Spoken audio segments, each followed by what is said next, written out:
the dirty streets and the crying alien boy. The spaceport buzzed with noise and movement from every direction. Ships landed and took off in loud bursts, while traders shouted prices and patrol bots rolled by in rhythm. Among all this motion on a forgotten corner, near a trash chute, a small alien boy sat quietly holding his mother's hand. His skin was pale blue and thin, almost translucent under the dirty light of the station. He looked no older than 8, his ribs visible through the torn fabric of his shirt. His mother lay beside him weak and still, her eyes barely open and her lips dry. She had not eaten in 2 days and her breathing was shallow. They had nothing left. No food, no water, and no credits. Everyone passed them without stopping. Humans, aliens, robots. They all walked past like the boy and his mother did not exist. Some turned their faces away. Others scoffed and whispered about filthy vagrants. But the boy stayed sitting his back straight. His face determined though his small hands trembled. He had done this before. He had begged and shouted, but no one listened. This time he stood up, his legs shaking under him, and shouted loud enough to echo. "Give my mom a credit, she'll clean your toilet." Some people laughed. Others sneered. One alien trader tossed an empty food packet near him and said, "Get lost." But the boy didn't stop. He repeated again and again in a louder voice. Each time, "Give my mom a credit, she'll clean your toilet. She used to clean palace floors before the war. Please." There was something in his voice, a raw, desperate honesty. Still no one came forward. Then from across the walkway, a human man slowed down and turned. He was tall, with worn boots and a travel pack slung across his back. His face looked tired, like he had seen too much war, too much loss. His name was Joel. He had come to this spaceport to refuel and rest before heading to another mining colony. But something about the boy's voice made him stop. Joel walked over quietly. Eyes fixed on the boy, though. Crowd around began to thin, but some watched from the corner, curious if this human would shout. To Joel, crouched down in front of the boy and looked him in the eyes. "You're not lying, are you?" he said gently. The boy shook his head. Fast, eyes wide with, "Hope my mom can work. She cleaned big machines before. She just needs food. Please don't let her die." Joel looked at the mother who lay barely breathing, her arm still wrapped around her son's ankle, like a silent promise not to let go. He reached into his coat and pulled out a small credit chip. He held it between 2 fingers and asked, "What's her name?" The boy blinked, then said in a whisper, "My mom's name is Shara." Joel placed the chip in the boy's hand and nodded. "1 credit for 1 job. She cleans my pod's restroom." "That's fair. You can come with me and help her stand." The boy didn't waste a second. He knelt beside his mother and whispered to her with trembling lips. She opened her eyes slowly and for the first time in hours tried to sit up. Joel helped lift her gently, placing her arm around his shoulder. She was light too. Light like someone who had lost too much. As they walked across the spaceport toward Joel's docked pod, people stared. Some pointed, some whispered again, but Joel ignored them. The boy held his mother's other arm, guiding her 1 shaky step at a time. When they reached the pod, Joel opened the hatch and showed them inside. He pointed toward the back where a small lavatory chamber was located. She didn't speak, but gave a tiny nod of thanks and entered. Joel handed her a basic cleaning tool and a bottle of sanitizer from his gear. The door closed behind her. The boy stood beside Joel watching. He didn't ask for more food or water. He didn't beg. He simply waited with the calm of someone who had seen too much for his age. Joel looked at him again and asked softly, "What's your name, kid?" The boy answered, "I'm Renek." Joel nodded again. "All right, Renek, your mom's got her job now. Let's see how she does." Renek smiled faintly. The first time that day, behind the door faint scrubbing sounds began. For the first time in days, the boy felt like maybe, just maybe, someone cared enough not to walk away. And for Joel, something inside his chest stirred, something old, and buried. He didn't know why, but he knew he couldn't leave this boy and his mother behind. Not now. Not ever. A job for a credit. A dignity for a lifetime. Inside the small cleaning room of the travel pod, the alien woman Shara worked with quiet hands. Her arms moved slowly, but with precision. Each sweep of the brush done with care. Not desperation, Joel stood outside with Renek, watching the closed door and the timer on his wrist screen. 10 minutes passed. Not a word came from inside. No sound except the steady scrubbing and gentle clang of a bucket. Renek stood straight beside the human, his small fingers tightly gripping, the edge of his tunic like he feared this moment would vanish if he blinked. "She's doing her best." The boy whispered she was once a palace worker in the Ziran Empire. She trained other servants and cleaned sacred halls. Joel glanced down at the boy's face and saw no lies there, only pride and pain. He didn't answer, just waited as the door hissed open slowly and Shara stepped out. Her shoulders sagged, but her chin lifted slightly as she held out the cleaning tool and gave a single nod. "It's done," she said softly in broken human tongue. Joel walked in and looked around.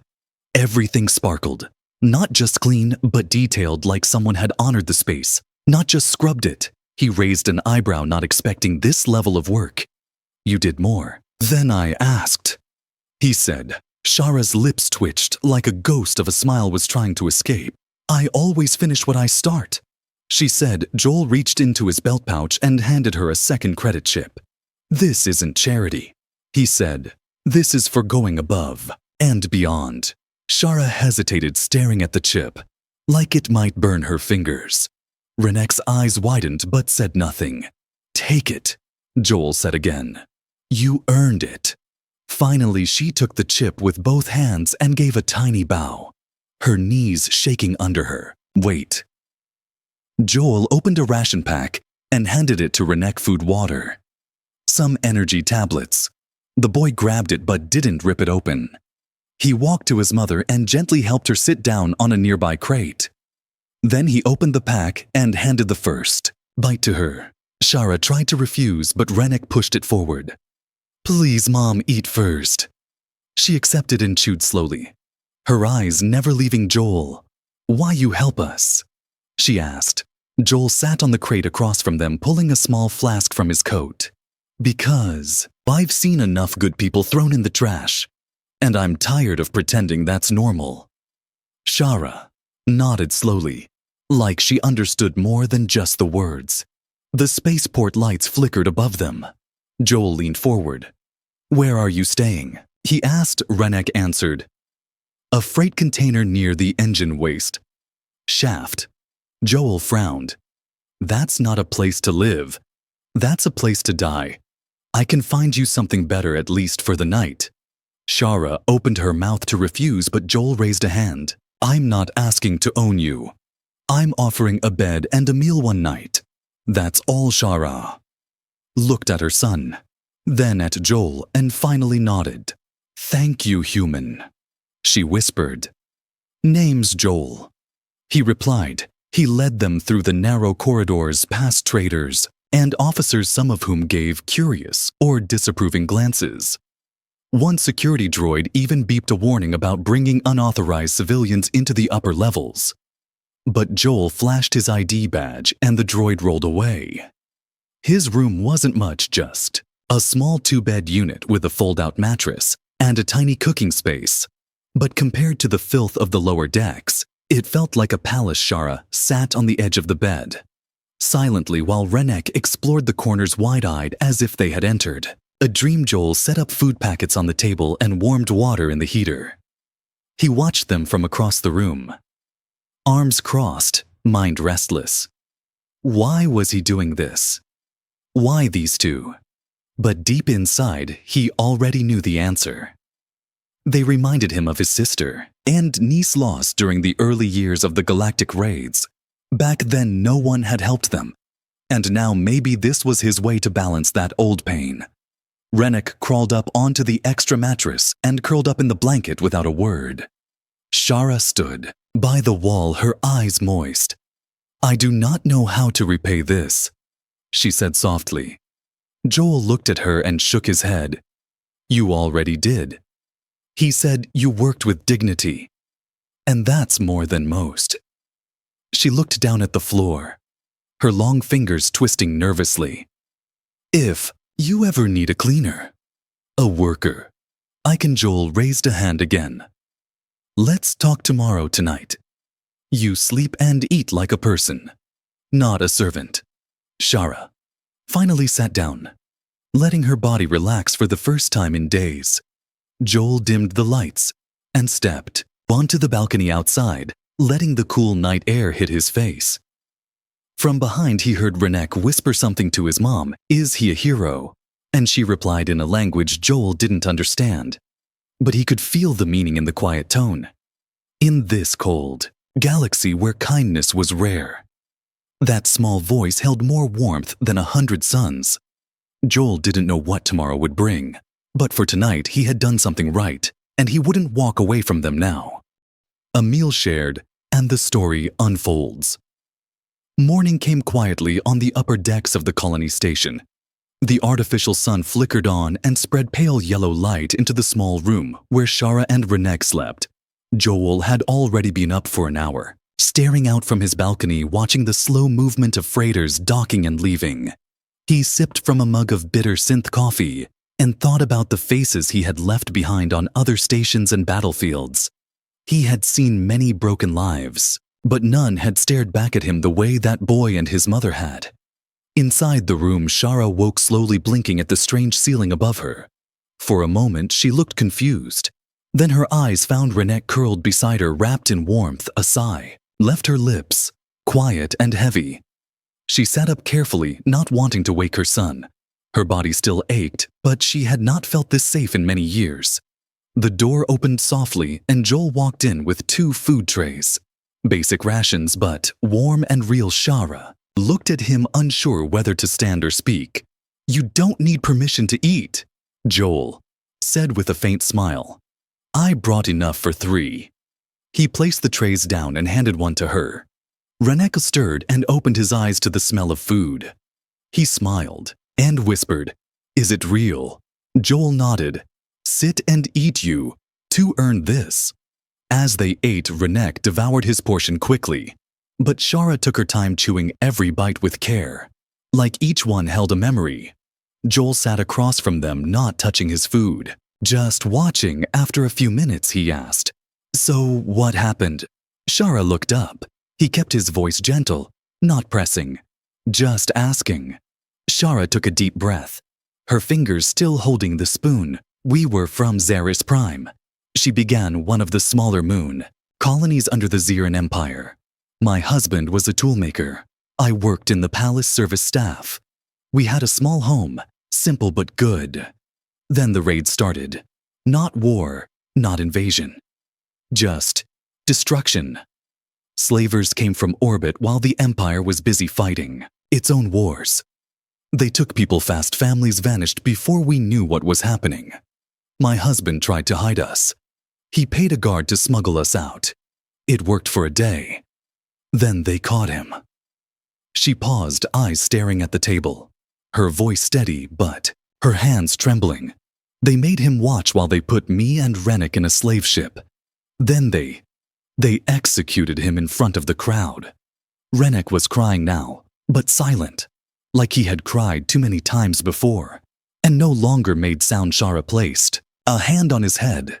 "The ship took us far. We were traded twice, then left behind when a buyer didn't pay. We ended up in the lower decks here. No papers, no work, only dirt and hunger." Joel didn't speak for a long time. His fingers tapped against the table, slowly, like a pulse. Then he looked at Shara and asked, "Do you have any family left?" She shook her head. "All gone. And you haven't begged anyone for help until now." "We did not want pity. Rennick thought of asking yesterday. I told him not to, but he said maybe a human would care."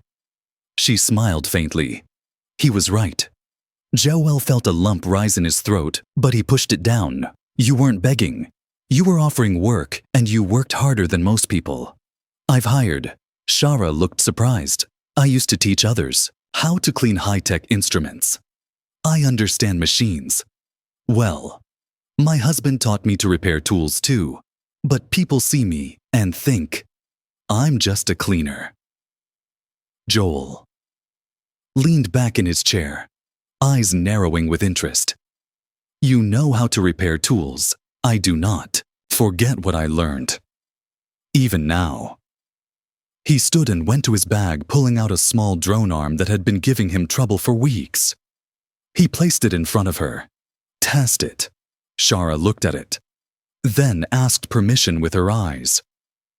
Joel nodded. She picked it up and within minutes had opened the casing, adjusted the coils and reconnected 2 frayed wires. Joel tested it. It worked better than before. He stared at her like he was seeing her for the first time again. That's not basic skill. That's pro-level work. You should be working in a guild. I don't have ID or citizen file. She said quietly, I don't even exist anymore in the systems. Joel rubbed his chin, thinking fast. I know someone at the Technician Guild on Earth Sector 9. He owes me 2 favors. Maybe. It's time he paid one. Shara's eyes widened. But why? Why help us this far? Joel didn't answer right away. Instead, he stood and walked over to the balcony again, staring out into the artificial sky. Because years ago, someone helped me when I was broken and alone. I promised myself if I ever got the chance, I'd do the same for someone else. He turned back to her. And today, that someone is Uranek looked up from his food tray, his eyes shining. Does that mean we're going with you? Joel grinned. It means we're going to get you both papers, clothes, and a place where no one dares call you garbage again. Shara said nothing for a long moment. Then quietly she spoke. We won't forget this. Not ever. Joel nodded. Good, because we're just getting started. The human's house. And the neighbor's whispers. The small hover taxi touched down outside the edge of a quiet human district, just past the central dome of the colony station. Unlike the lower decks where engines screamed and trash piled in corners, this neighborhood was almost silent and clean. Pale lights lined each walkway, and small housing pods floated a few inches off the metal floor. Rennick pressed his face against the window, his breath fogging the glass. It looked like another world. He had never seen flowers before, not real ones. And here there were tiny glowing bushes outside each door, pink and blue, like stars caught in petals. Joel paid the fare and helped Shara out of the cab. She was still weak, but her legs moved better now. Her clothes were new, simple, fabric that Joel bought on the way up. But to her, they felt like royal robes. Rennick held her hand tight as they followed Joel down a narrow walkway. Residents peeked out of windows, curious at the sight of a human soldier leading 2 aliens into a private zone. Some faces frowned, some turned away.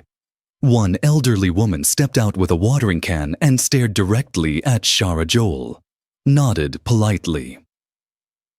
Morning mirrors. The woman didn't answer, just looked at Shara's hands like they were covered in disease. Shara lowered her eyes and kept walking. Joel said nothing, but his jaw clenched. They reached his unit, a small floating pod with sliding glass doors and a wide balcony that overlooked the deep curve of the colony's lower bays. Inside was quiet and modest. Couch tools stacked neatly on shelves, a folded cot, and a kitchen with real food packs, not synthetic bricks. Make yourselves at home, Joel said, unlocking the door panel and stepping aside. Rennick rushed in first, spinning in a circle and grinning wide. He ran to the kitchen and gasped at the stack of fruit packs. Actual fruit. Shara stepped in slowly, her eyes scanning everything as if it might disappear. She touched the edge of the table, then the frame of the wall, like she was checking if it was real. Joel dropped his bag and said, "The second cot is yours? Bathroom's on the left. You can take a shower before dinner." Shara looked up confused. "I haven't seen a shower in years. I don't need one." Joel raised an eyebrow. "You've earned it." She gave a small nod and walked to the bathroom with careful steps. As soon as the door closed, Joel sat beside Renek and handed him a holopad with a cartoon channel. "You ever seen human cartoons?" Renek shook his head. "You're in for a surprise," Joel said with a grin. Minutes passed and Joel busied himself heating up some real food packs and cutting open a container of synth meat and rice. He heard the water running. Then he heard something else. Soft sounds. A voice. Shara was singing.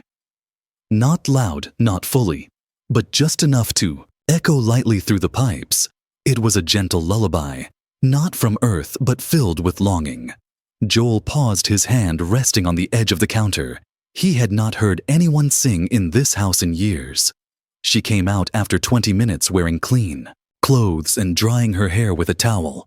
She looked different, not polished or strong, but alive. Her eyes had a faint shine, her shoulders less hunched. The woman who had once cleaned palace halls was starting to return. Joel served them dinner at the small table. Renek devoured everything. Shara ate slower, savoring each bite. Midway through the meal, there was a knock at the door. Joel stood and opened it. A man in a blue uniform stood outside, holding a clipboard. He looked past Joel and saw Shara. Then, "Renek, I'm from housing enforcement," the man said coldly. "Your file says you live alone." Joel folded his arms. "That file's out of date. I've filed a guest residency extension. They're under my care." The officer squinted at Shara. "No aliens are registered in this sector." "This could be a violation." Joel stepped forward, his voice calm, but hard check. "Again, I have clearance level 3, and my record's clean. You want to escalate this to Earth Command." The officer blinked. "No need for that. Just a warning." He turned and left without another word. Joel closed the door slowly. Shara was standing now tense, her hands clenched. "They will come back," she said quietly. "They always do. Not while I'm here." Joel said, "You're safe. You're not a criminal. You're a worker, a mother. And if they try again, they'll wish they hadn't." That night after dinner, Renek fell asleep on the couch with a blanket pulled up to his chin. Shara washed the dishes without being asked, and Joel worked on a broken drone leg in the corner. She paused and looked at him. "This is not normal. Not in this galaxy. Why are you doing this?" Joel looked up, his hand still turning the tool. "Because I made a promise to myself years ago. I saw too many people abandoned after wars. I swore I'd never be one of those who walked away when someone cried for help." She nodded slowly, her eyes holding something new. Not gratitude, not fear, but respect. A quiet understanding. Outside, the stars moved past the colony station like silver ghosts. Inside, a human home that once echoed with silence now held the breath of change. And somewhere deep in the system, the future had already begun to shift, because one human had said yes when no one else would even stop. When trouble knocks and humanity answers. 3 days passed in silence and warmth. For Shara and Renek, the world had changed in those days. The hard metal of the lower decks was replaced by carpeted floors, cold stares by kind gestures, and hunger was, now, only a memory. Joel kept things simple. He didn't talk much about his past.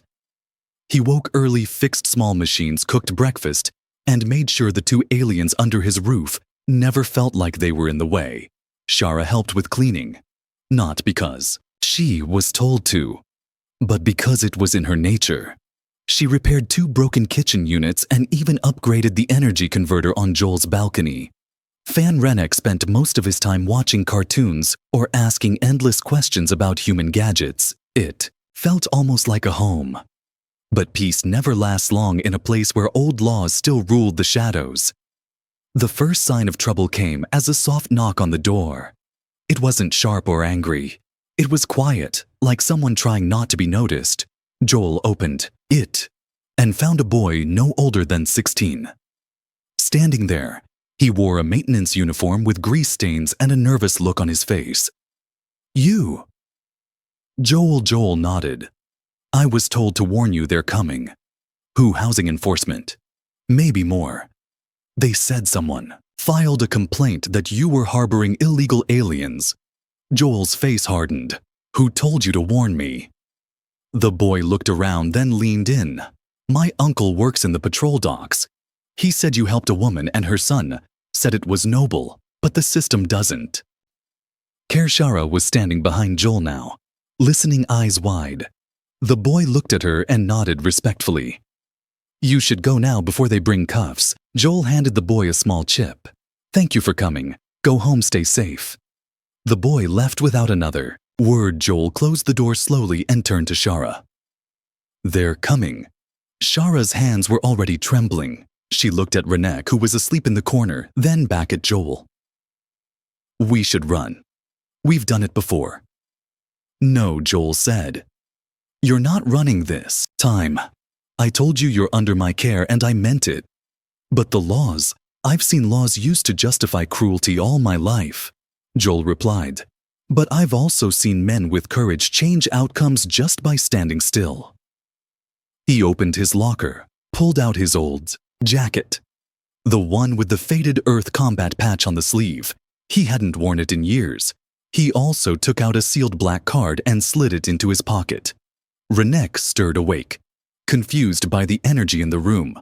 "What's happening?" Shara kneeled beside him. "It's okay, baby. We may have to leave." "Fast." Joel looked at her, then at the door. "No one's leaving unless they want to." Minutes later, the knock came again. But this one was loud and sharp. Joel opened the door and faced 3 armored patrol officers. One held a scanner. Another had cuffs ready. The third wore a gray badge. Senior Enforcement. "You're under investigation for harboring non-registered alien life forms without permit." The lead officer spoke flatly. She stepped forward, but Joel blocked the way. "Do you know who I am?" The officer raised a brow. "Joel Kreslin, former field engineer. 2nd Fleet Earth Federation. Medal of Service Unit 9I. Earned immunity under Clause 11 for civilians under protection status." The officer didn't flinch. Clause 11 applies to war zones, not domestic housing violations. Joel smiled faintly and pulled out the black card from his pocket. "This is a civilian override authorized after the Titan massacre, signed by Commander Laron himself. You try to step past me. You violate a defense-grade immunity seal that makes it treason." The other officers shifted uncomfortably. The leader narrowed her eyes. "You're bluffing. Check the signature." Joel said calmly. The officer took the card and scanned it. The data glowed red, then green. Then gold confirmed the scanner. Beeped, Shara and Rennick stood behind Joel, unsure what was happening. The officer stepped back and handed the card back. "You have temporary immunity, but if they step outside your protection field without ID, they're still targets. Then we stay inside," Joel said. The officers turned and left without another word. The door closed. Silence followed. Rennick exhaled like he'd been holding his breath the whole time. Shara stared at Joel like he was something out of legend. "You risked everything." "Not really," Joel replied. "I just reminded them that laws are tools, not chains, and I know how to use them better than they do." Shara sat down slowly, hands over her mouth. "No one's ever stood for us before. Not like this." Joel placed the black card back into the drawer and said softly, Then maybe it's time someone did. Renek walked up and wrapped his arms around Joel's waist. The human stood still for a moment, then placed a hand gently on the boy's head. Outside, the stars moved on, uncaring, but inside this quiet little room, something more powerful than war was taking shape. A bond made not of blood or species, but of choice and honor, and that strange old thing the galaxy had forgotten: kindness. The hidden skill that shocked everyone. The station was quiet again the next morning. No patrols came, no knocks on the door. But something had changed. Shara could feel it in her bones. She no longer walked with fear under her feet. For the first time in many years, she felt like someone. Not invisible. Not a burden. Not a ghost. Just someone. Joel watched her as she organized the tool shelf in his workshop area. She was fast, her hands moving with careful skill. Every tool placed by size. Every part sorted by shape and frequency of use. "You were really a technician, huh?" he said. Leaning on the counter, Shara looked up and nodded, a little smile on her face. "My husband taught me basic repair, but I went further. I learned wiring, mapping, signal flow, energy balancing. Before the raids, I passed the second-tier test of the Royal Machine Guild." Joel raised his eyebrows. "That's not small work, that's expert class in some systems." Shara shrugged. "No one here cares." No one asked, until now. Joel paused, thinking hard. He pulled out a damaged power coil from under the bench. "Bought this off a junk trader 3 weeks ago. No one could fix it." "Can you try?" Shara took it gently in her hands, turning it over like a puzzle. She walked to the side bench, picked up a heat torch and a wire comb, and got to work. Renek sat nearby watching. Wide-eyed, he had always seen his mom clean or beg or hide. But now he was watching her become someone powerful again. Someone smart. The coil flickered to life in just under 10 minutes. Joel stared as the light blinked green. It's stable. Not just working. It's better than before. Shara smiled faintly. Old tech responds well to quiet hands. Joel grabbed a spare connector and clipped the coil to one of his drone chassis. It activated immediately and floated smooth in the air. No shaking. No sputter. "You're hired," Joel said with a grin. Shara blinked. "What, I mean it. I've been running this place solo. Too many repair orders, too little time. I always needed help but never trusted anyone. Until you." Shara looked down, unsure. "You already gave us a home." "Joel, you don't need to give me a job too. It's not charity," Joel said. "It's partnership." He opened his data tablet and tapped through to his contacts. He called a name at the top of the list. A woman's voice answered. "Joel, you better not be calling with another broken, but I'm off shift. Actually, it's about a tech referral." He handed the call over to Shara, who stared at the screen like it was a bomb. She spoke softly, told the woman her name, her background, her qualifications. And by the end of the 5-minute conversation, the voice on the other end said, "Come in tomorrow. I'll test you myself." Joel clapped his hands together. "Told you." Renek was bouncing on the edge of the couch, grinning. "My mom's gonna have a real job." Shara's hands covered her mouth, her eyes shining. "Again, I don't know what to say." "Then don't say anything," Joel replied. "Just fix stuff." That evening, Joel took them both out for dinner at the small human aliens cafe near the dome. It was a place where no one stared, and everyone spoke in mixed languages. Shara wore a scarf. Renek wore clean boots. Joel wore his dusty coat like always. They sat at a corner table and ordered too much food. Renek tried chocolate for the first time and almost cried. Shara tasted seasoned rice and closed her eyes in silence for a long moment. Afterward, as they walked home, Renek asked a question out of nowhere. "Joel? Yeah. Will you still help us? Even after we don't need help?" Joel looked down at the boy. "Always." Renek nodded, then took Joel's hand without asking. Joel didn't pull away. The night was quiet again, but inside their home things buzzed with new life. Shara sorted tools for her trial tomorrow. Joel organized data files for repair jobs. And Renek drew strange shapes on a tablet, calling them machines for dreams. None of them said it out loud, but all three knew. This was no longer a shelter. It was a beginning. And even if the galaxy didn't see it yet, something powerful had been built here. Out of dust, out of brokenness, out of one credit, and one human who listened. When a boy shouted from the streets, a new life, a job, and a promise. The colony's morning glow was softer than usual. The artificial sunlight pushed through the station's clear dome and landed across the quiet homes of Sector 8.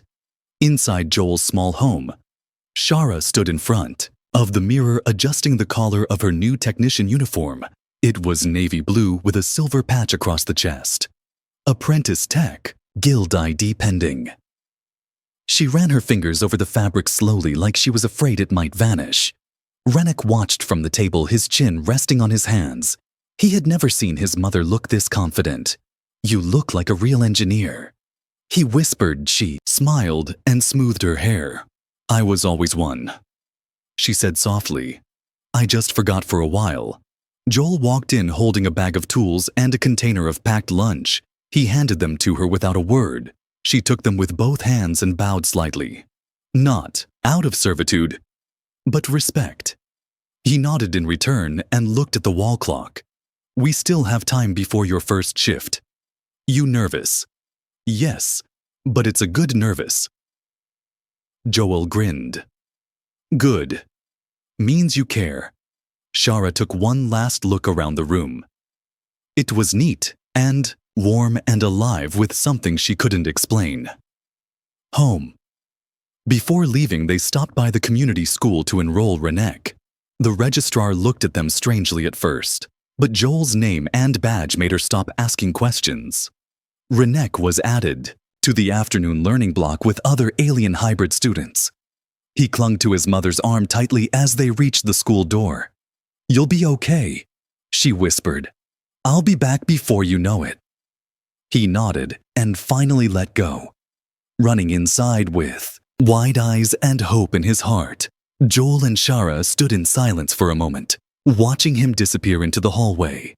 Then Joel turned and said softly, "Let's go." The Technician Guild building was cleaner than most places on the station. Long glass windows hummed with quiet energy, and rows of repair bots moved across the floor like silent workers. Shara followed Joel inside, where a human woman with a cybernetic arm waited behind the counter.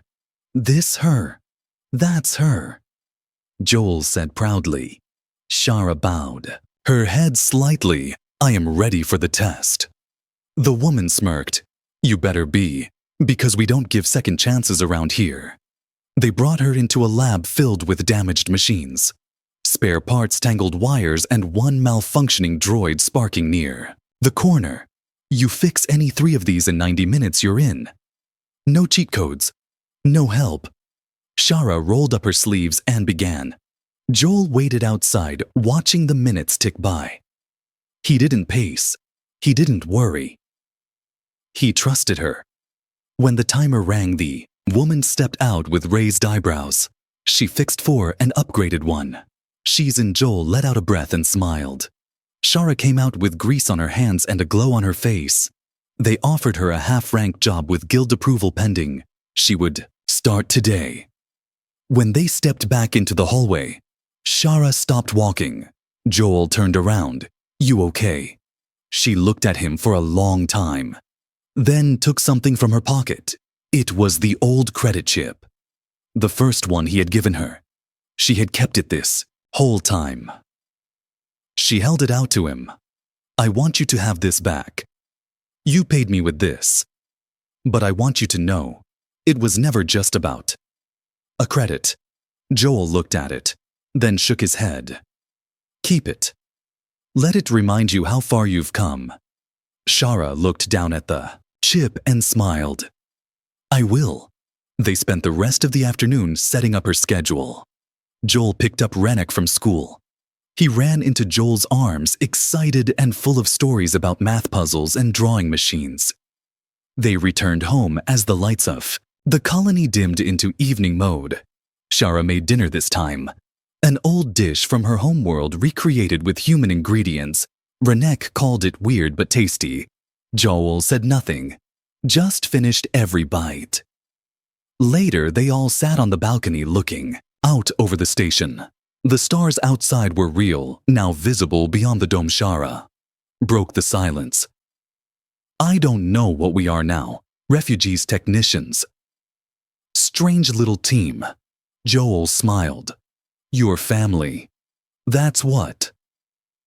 Family. Shara repeated the word slowly, like it was unfamiliar. But warm Joel nodded. I don't care what species, what planet, what language. You stood up when the world crushed you. You worked when you had nothing. You protected your son with every breath. That's family. Shara's eyes watered, but no tears fell. She simply reached out and placed her hand on Joel's. Not as a servant, not as someone saved, but as someone equal. Renek leaned into Joel's side and whispered, We're not going back to the lower decks. Ever again, right? Joel answered, without hesitation, Never. Not while I'm breathing. Outside, the galaxy moved on uncaring. But inside one quiet home at the edge of a floating colony, a broken alien woman, a bright alien boy, and a tired human with a quiet heart built something stronger than war or fear. They built hope, and it all started with 7 words shouted from a dirty street. Give my mom a credit, she'll clean your toilet, and one human who stopped walking and said, yes.